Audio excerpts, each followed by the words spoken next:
example in Connect for the allowance method. So we have some transactions here. And the first one says that using the allowance method, wrote off the account of Jack Bowers for $1,050 as uncollectible. Now, see, what this is kind of backwards, but because this would be probably someone they sold to the year before. Okay, so very simple. I'm going to debit the allowance for uncollectible accounts for $1,050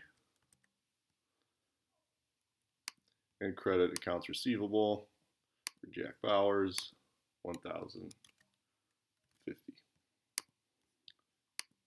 That's it. Okay, but so then when you do write off a customer's account, that's what you do. You debit the allowance and credit the accounts receivable for that customer.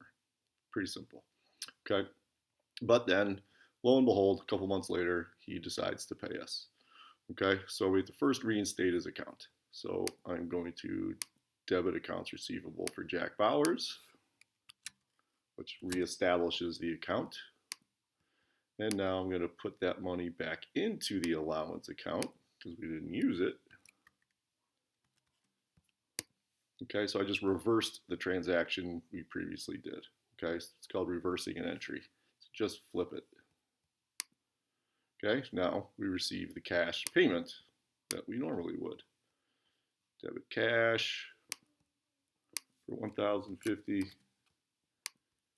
and credit accounts receivable for Jack Bowers because he finally paid us off.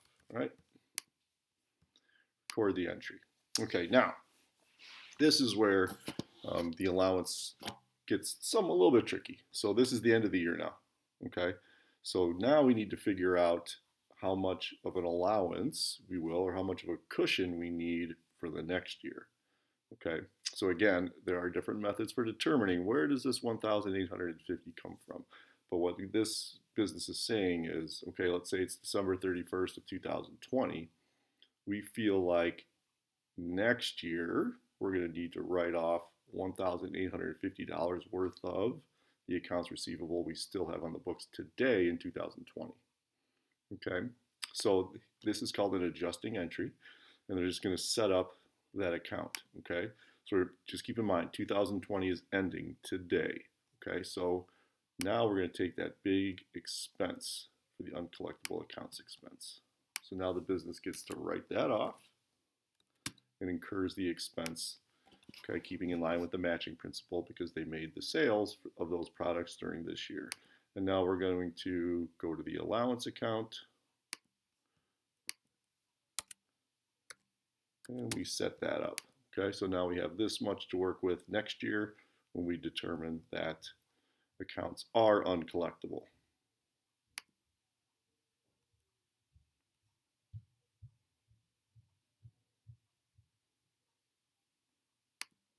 What did I do wrong?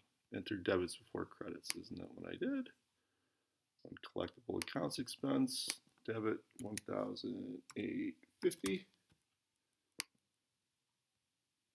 Credit the allowance for uncollectible accounts, 1,850. Okay, let's do a quick check our work. I don't know what they're talking about.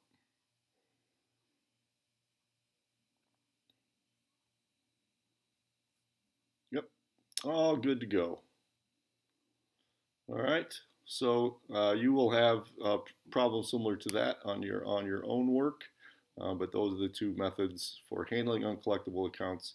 And then next class we will go over where those numbers come from, where this $1,850 came from for the next year. Okay.